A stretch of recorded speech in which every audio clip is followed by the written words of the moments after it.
Halo teman Indodax dimanapun kamu berada. Senang sekali rasanya saya Yose Satria kita berjumpa lagi dalam podcast Indodax Room. Di mana hari ini bicara soal NFT. Researchandmarket.com memperkirakan nilai transaksi NFT pada tahun 2022 ini mencapai 35,4 triliun. Meningkat lebih dari 50% dibandingkan tahun sebelumnya. Itu seluruh dunia ya. Ini tentunya ini menjadi alarm buat kita. Selama kita kreatif dalam berkarya, tentu berbagai keuntungan akan datang. Salah satunya soal cuan. Nah, berkaitan dengan itu di studio sudah hadir salah satu pakar NFT, yakni Mas Kumulo yang sudah hadir. Halo Mas Kumulo, tos dulu. Halo Mas. Gimana kabarnya? Baik. Sehat ya. Tadi ke sini naik bus atau kendaraan atau gimana tadi? Naik kendaraan sendiri. Macet tadi ya? Macet. Oke. Mas, langsung nih sebenarnya mengenai mau kepo nih dan pengen tanya. Sebenarnya Collector Club NFT ini komunitaskah, grup atau bagaimana Mas? Bisa diceritakan secara lebih jelas mungkin? Silakan. Collector Club ini sebenarnya adalah nyebutnya project PFP NFT. Jadi dia dipakainya buat profile picture. Dan nantinya itu di setiap project itu biasanya ada limitnya, tapi untuk di Collector Club ini ada 10.000 karya yang nantinya pemiliknya bakal ngedapetin setiap karya yang berbeda-beda. Oke. Dan di situ berarti Mas Kumulo sebagai apa nih? Saya di situ sebagai lead artisnya. Oh, lead artist. Lead artist itu dia lebih kepada mengkoordinir karya dari beberapa si pembuat ini atau bagaimana, Mas? Iya. Lebih jelasnya job desk-nya dari Mas Kumulo sendiri. Oh, sebenarnya saya lebih ke bikin ininya siapa?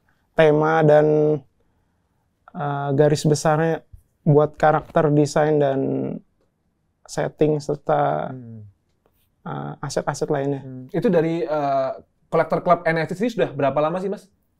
Kita mulai dari bulan Februari 2022. Februari 2022. Itu mulai develop aset ya.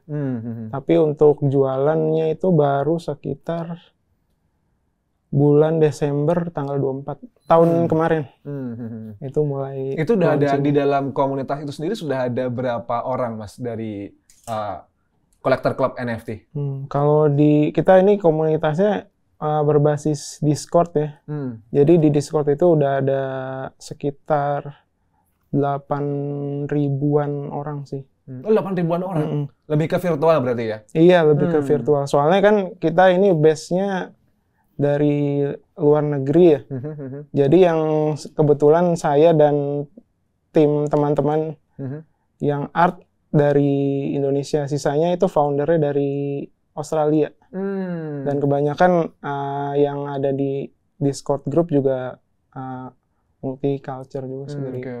Kalau kita lihat di beberapa media platform yang sudah kita kepoin ya, di @kumulo itu Mas ya, itu langsung nge-link ke sebuah web yang ada banyak gambar itu gambar lukisan AI kah atau emang dari Mas Kumulo sendiri tuh Mas? Waduh, enggak tuh Mas. Dibuat sendiri sih itu semuanya.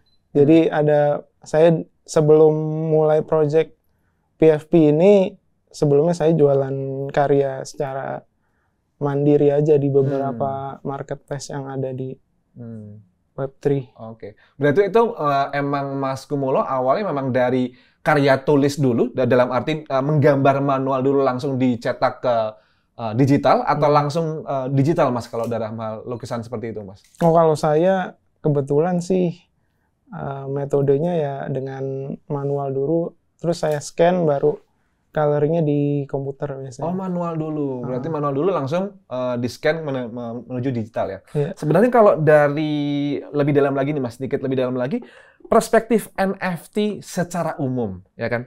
Tadi kan gimana sih pandangan Mas Kumulo? Tadi kan kalau kita lihat sebenarnya itu jauh sebelum NFT nih Mas ya, kita sudah tahu kalau ada fotografer, teman-teman kita fotografer ingin jual karya bisa di Shutterstock misalnya. Bisa desain jualan karya di Canva. Ini apakah sistemnya itu sama seperti NFT yang tadi seperti Mas Kumulo sampaikan atau gimana Mas? Sebenarnya mirip sih sistemnya, cuma bedanya kalau di NFT itu dia ada setiap market tuh biasanya pakai koin-koin yang spesifik gitu.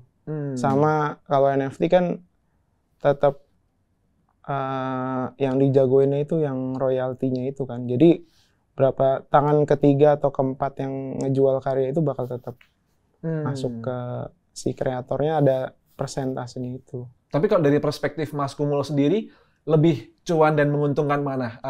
Jualan di semacam Shutterstock sama Canva kah, atau lebih mending ke OpenSea dan NFT atau bagaimana, Mas? Menurut saya sih kalau udah seniman yang udah punya karya, udah punya style sendiri, lebih bagus ke NFT market aja. Soalnya kadang-kadang kalau ke Canva dan Shutterstock itu biasanya seasonal kan, misalnya ada untuk acara hari-hari besar gitu kan, mereka butuh foto atau grafis yang menunjang kan. Tuh. Oke. Sebenarnya kalau dari Mas Kumulo sendiri benar-benar tertarik ya dengan yang namanya NFT ini, awal mula tuh ceritanya gimana nih Mas Kumulo nih? Awal mulanya ya. Mungkin memang dari kecil memang sudah seneng gambar kah? Kemudian sempat jual-jual gambar, ngelukis, atau bagaimana? Terus kemudian ini ada platform digital baru nih, akhirnya coba di digital kah? Atau memang nyemplung dari awal atau gimana, Mas? Cerita awalnya saat itu Mas Kumulo terjun ke NFT. Cerita awal terjunnya ya gara-gara 2020 sih awalnya, Mas. Gara-gara semua kan job juga lagi sepi, terus lagi jadi freelance juga. Terus tiba-tiba ada teman yang ngajarin nih, ada peluang baru nih di dunia Web3. Terus akhirnya belajar, ternyata wah emang kayak idealisme kita kayak lebih dihargai gitu daripada jualan sendiri yang biasanya. Iya. Itu berarti di awal 2020-an berarti ya? Betul. Sebelum pandemi hitungannya ya? Sedang pandemi. Sorry Mas, 2021. 2021 ya? Udah pandemi. Waktu pandemi ya? Waktu pandemi. Waktu itu awal-awal mula langsung ke OpenSea atau gimana Mas? Enggak, awalnya itu dari Tezos dulu ya, karena disaranin. Kan Tezos dia koinnya lebih murah kan, lebih risk-nya lebih kecil dah daripada coba langsung ke ETH. Terus ya akhirnya nyoba dari situ dulu. Oh berarti Mas Kumulo terjun langsung ke NFT dulu, kemudian baru ke kripto atau ke kripto dulu awalnya? Dari lebih NFT paham. Dulu sebenarnya. NFT dulu ya? Sekalian belajar kriptonya di situ. Oke. Kalau boleh di-spill nih, sedikit aja ya, mungkin kisarannya aja nih. Dari tahun 2021 awal tadi ya? Iya, awal. Sekarang sudah 2 tahunan kira-kira. Berapa nih range kira-kira cuan yang didapat? Kisarannya aja kira-kira nih. Kalau boleh di-spill nih. 30 sampai 50 Ethereum lah. Gitu. 30 sampai 50 Sekitar. Ethereum. Itu kira-kira kalau di rupiahin berapa tuh, Mas? Oke. Tergantung nilainya Ethereum sendiri ya, kan naik turun ya. 30 sampai 50 Ethereum dalam waktu 2 tahun. Cukup cuan juga ya dari Mas Kumulo sendiri berarti ya? Cukup lumayan juga ya untuk menambah penghasilan berarti ya, Mas? Kalau dari senyumannya sih lumayan ya kayaknya ya.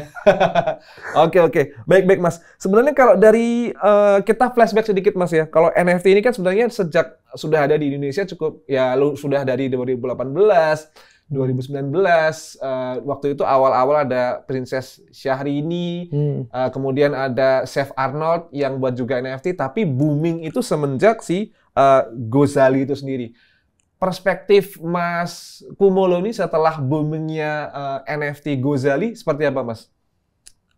Waduh, kalau saya sebenarnya ada plus minusnya. Gimana tuh Mas? Dengan adanya boomingnya Gozali ini, kan ada beberapa tuh orang yang setelah adanya Gozali ini langsung pada ikut-ikutan semua. Bahkan ada yang jual foto KTP Mas di OpenSea NFT. Gimana Mas? Kalau dari perspektif Mas Kumulo sendiri gimana?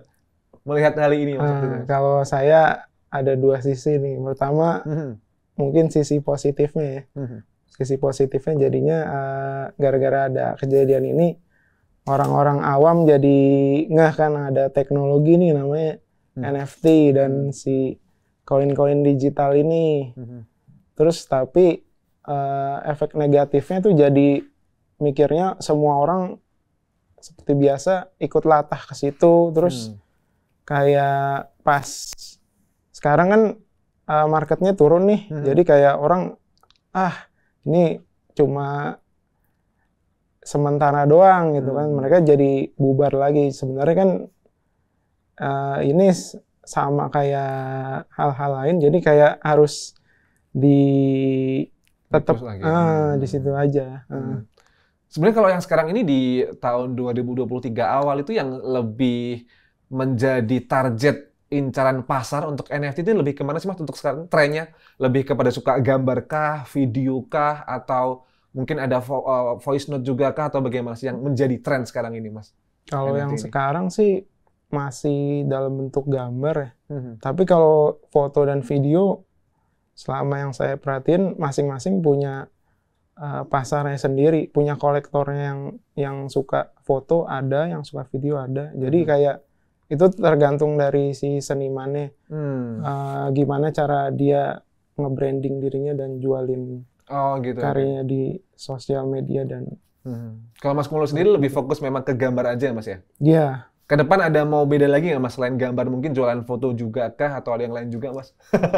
Mungkin someday mau buat foto ya cuman foto biasa untuk diupload ke OpenSea kah atau gimana nih Mas ke depannya Mas?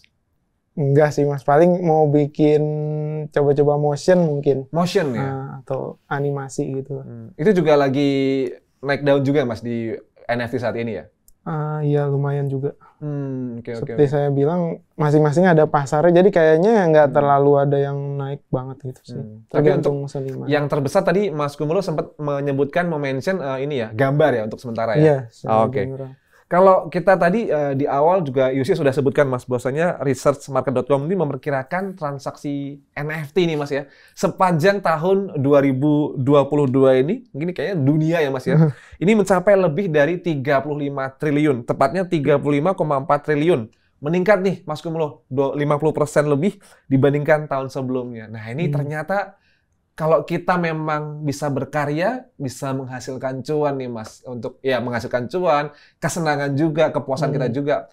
Dari perspektif Mas Kumulo sendiri, gimana nih Mas melihat peluang yang besar dalam bidang NFT ini sendiri Mas? Ya menurut saya ini sangat bagus dan ini bisa jadi poin juga sih buat orang-orang yang kayaknya kan ngeremehin, nih pas udah bear market NFT mati gitu kan. Ya tapi sebenarnya pas lagi di market kayak gini waktunya kita buat tetap konsisten aja sih. Ini kayak ujiannya nanti kan siklus bakal naik lagi dan saat kayak kalau kayak petani tuh waktu nanamnya sekarang nanti nuanya pas bull lagi. Tabur tuai. Apa yang kita tabur itu yang akan kita tuai. Wih, quote of the day nih dari Mas Kumulo. Sebenarnya kalau dari melihat tadi kalau Mas Kumulo mention untuk jual beli ada Ethereum tadi ya. Itu apakah NFT ini bisa takutnya ya Mas ya bisa terjadi sebagai tempat untuk money laundry Mas atau pencucian uang? Kalau dari perspektif Mas Kumulo sendiri gimana nih Mas? Kalau menurut saya sih setiap currency sih pasti bisa jadi ini sih ada kans untuk ke arah sana. Ya. Tapi kalau dari yang saya lihat-lihat dan research tuh kebanyakan malah duit fiat itu masih menjadi primadona di bidang NFT dan digital tentunya ya. Oke. Tapi kalau dari Mas Kumulo sendiri lebih memang menggunakannya Ethereum dan sebagainya ya? Iya. Oke. Kalau selain itu Mas, apalagi Mas Kumulo juga membuka transaksi lain juga nggak? Menerima transaksi bentuk lain juga nggak? Di Ethereum aja berarti ya? Enggak juga sih. Sebenarnya kalau di tiap chain kan beda-beda tuh. Saya main di Solana juga, terus di Tezos. Selain itu ada 2 itu. Oke. Mengenai NFT juga sih Mas, kita juga kalau kita kupas sedikit lebih dalam lagi, itu kita mengenal adanya istilah whitelist ya dalam NFT, di mana kita kalau nggak salah nih ya Mas, intinya sebelum kayak saham Mas, right issue saham. Jadi sebelum kita NFT ini di launching, kita bisa pesan terlebih dahulu sebelum dilempar ke pasar. Ini whitelist ini sebenarnya dalam NFT seperti apa sih Mas Kumulo? Kalau whitelist itu sebenarnya lebih kayak pre-sale-nya sih. Jadi kalau yang udah dapat whitelist ini bakal bisa minting NFT-nya dengan harga yang lebih murah dan lebih dulu dibanding launching date-nya. Dan biasanya tuh kalau si whitelist bakal diadain kayak raffle gitu, Mas. Jadi dari banyak orang diseleksi dan beberapa nama misalnya kuotanya 200. Nah dari situ misalnya 200 orang udah dapet, nah itu yang bakal dapet whitelist. Itu kalau kita nyebut kayak misalnya sebelum di booking, misalnya sebelum di launching kita booking terlebih dahulu, itu hal yang sama sih Mas, seperti itu kira-kira ya? Tapi dia nggak bisa booking, itu murni dari raffle aja. Oh raffle. Nggak bisa beli whitelist, nggak bisa. Adakah batasan khusus Mas ketika kita mau memiliki waktu minting atau seperti itu, adakah batasan khusus jumlahnya mungkin atau transaksinya ada nggak Mas? Oh ada. Berapa tuh Mas? Atau gimana? Itu beda-beda sih setiap project biasanya Mas. Tapi kan yang saya bilang itu khusus buat berlaku project-project PFP ya. Kalau project yang kalau kayak si artis jual karya original satu persatu itu nggak ada whitelist. Mas Komulus ini juga sempat transaksi di whitelist itu juga kah atau gimana Mas? Sebenarnya ini gara-gara saya kemarin nge-build project yang kolektor klub ini jadi lebih paham. Sebenarnya kalau dari NFT ini sendiri Mas, kalau kita lihat kan bentuknya macam-macam ya Mas. Ada gambar, ada video, ada foto juga. Kira-kira apa nih Mas sektor ke depan mungkin yang kira-kira bakal masuk juga ke NFT? Mungkin nanti someday mungkin ada, kalau lagu kan udah ya, mungkin ada puisi, ada suara orang mungkin bisa di NFT kan atau gimana Mas ke depan? Kalau lagu udah ada juga ya. Ini menurut saya sih bakal lebih ke avatar kayaknya mungkin ya. Avatar. Jadi kan kemarin tuh udah sempet orang banyak yang udah beli lahan tuh di metaverse kan. Mungkin nantinya bakal kita bikin avatar sendiri dan bakal bisa ya ngejalanin hidupnya di situ. Di dunia virtual ya? Iya, tapi masih bertahun-tahun lagi mungkin. Masih bertahun-tahun lagi ya? Kalau Mas Komulus ini sempat juga beli di metaverse itu juga atau ada teman mungkin yang di sana? Ada teman yang beli, cuma tadinya saya mau beli cuma kayak lagi pikir-pikir Mas? Ada tuh dijual dekat rumahnya, tanahnya Snoop Dogg gitu. Snoop Dogg? Itu jatuhnya berarti kalau kita transaksi Ethereum ya Mas ya? Atau gimana? Belinya apa? Iya, Ethereum. Ethereum ya? Ethereum. Dia di OpenSea. OpenSea, oke. Ingat nggak Mas, kita kalau mau masuk ke Metaverse itu webnya apa, ingat nggak? Metaverse.com atau apa? Oh, beda-beda itu Mas. Beda-beda, ada ya? Jadi kayak ada yang jual tanah itu juga ada chain Ethereum, Tezos, dan tiap blockchain beda-beda. Nanti kira-kira Mas Komulus sempat nanti ke depan tertarik untuk beli nggak nanti? Kayaknya dalam waktu dekat belum sih. Fungsinya belum belum dibutuhkan sekarang ya Mas ya. Mungkin nanti ya. Oke. Sebenarnya Mas untuk saran nih bagi penonton teman-teman Indodax yang menyaksikan podcast kita hari ini, mungkin bagi saran bagi mereka yang ingin terjun, baik dia sebagai pembeli NFT maupun bagi dia si pembuat karya NFT, saran dari Mas Komulus yang sudah lebih dulu terjun selama 2 tahun di NFT, apa nih Mas? Saran bagi teman-teman Indodax.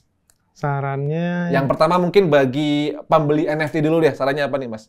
Bagi pembeli NFT dulu. Untuk pembeli NFT, menurut saya kalau misalnya udah kalian membeli dari satu seniman, pikirkan itu untuk investasi jangka panjang aja sih, dan jangan terlalu banyak menuntut roadmap dari si senimannya. Itu untuk pembeli ya. Jangan itu untuk jangkanya jauh ke depan. Ya, jangan investasi. Berarti berapa nih? 5 tahunan kira-kira ya Mas ya? Mungkin lebih kan, seperti karya di dunia nyata juga kan bisa puluhan tahun kan. Jangan, jadi untuk jangka panjang ya. Itu untuk pembeli Mas. Saran Mas Komulus untuk pembeli. Kemudian saran Mas Komulus untuk bagi mereka yang terjun di bidang NFT yang baru-baru juga. Apa nih Mas? Waduh, ini Ini biasanya mereka tuh terjun ini setelah boomingnya Gozali nih. Ada yang sampai jual KTP tadi kan. Iya. Ada yang juga mulai foto-foto selfie di kamar terus-terusan selama setahun, 2 tahun, bahkan mungkin 5 tahun kayak nanti Gozali. Saran dari Mas Kumulo sendiri gimana bagi mereka yang baru terjun sebagai pembuat karya? saran dari saya sih tetap konsisten aja dengan di tengah naik turunnya pasang surut market, dan sekarang ini kan karena lagi banyak diberitakan, jadi kayak semua seniman juga tumpah ke satu wadah Web3 ini kan. Tapi kalau menurut saya siapa yang bakal konsisten itu yang bakal make it sih. Oke. Siapa yang bakal konsisten, dia yang akan make it ya. Oke. Kalau dari Web3 sendiri, project terdekat dari Mas Kumulo apa nih? Tetap melanjutkan project yang sudah ada atau mau ada project baru nih, Mas? Kalau untuk saat ini sih masih nyelesain roadmap dari Collector Club ini sih. Nanti Collector Club sendiri ini ada nggak sih Mas 3 tahun ke depan ada perspektif apa, mau seperti apa itu mungkin 3 tahun ke depan atau jangka panjang mau seperti apa, ada nggak Mas?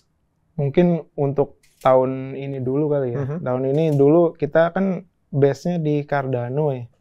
Jadi si Collector Club bakal bikin market baru buat NFT di Cardano. Sekarang kan udah ada namanya JPEG Store. Sekarang kita mau bikin namanya Extract tapi dengan feature yang lebih baik daripada JPEG Store ini. Bedanya apa dengan karya-karya yang sebelumnya, Mas? Atau project-project yang sebelumnya? Bedanya ini? Ini sih lebih luas ya jangkauannya, nggak cuma dari art-nya aja, tapi ada kayak marketplace juga kan di situ.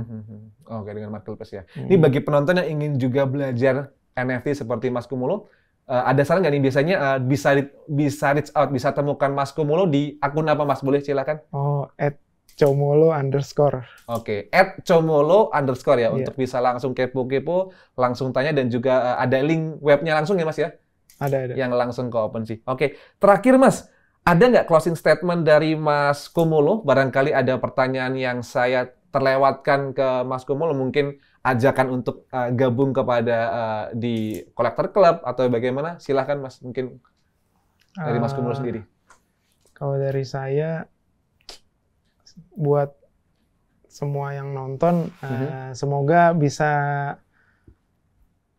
nemuin perspektif baru dari dunia Web3 aja. Terus sama jangan takut untuk belajar hal-hal baru, karena di dunia yang berkembang ini kita harus beradaptasi kan dengan situasi-situasi baru. Dan mungkin buat yang mau join di Collector Club juga bisa dengan support karyanya, dan nantinya bakal ada reward buat holder yang udah punya si NFT-nya.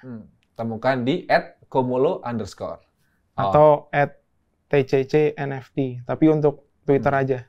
Oke, untuk yang Twitter aja ya. Jadi selama ini kita bisa temukan Mas Kumulo di Instagram dan juga di Twitter. Oke, mantap banget nih Mas. Kita nggak kerasa udah di penghujung podcast akhirnya. Akhirnya sudah bisa memberikan value baru dan juga perspektif baru juga bagi teman-teman yang belajar NFT, khususnya dari Mas Kumulo. Tos dulu Mas, izin. Terima kasih Mas Kumulo sudah hadir. Izin saya closing ya Mas ya. Dan teman-teman Indodax dimanapun kamu berada, NFT Gozali dipuji laki dan perempuan. Semoga yang nonton ini auto cuan. Saya Yose Satria dan segenap kru yang bertugas pamit undur diri. Sampai jumpa dan ciao.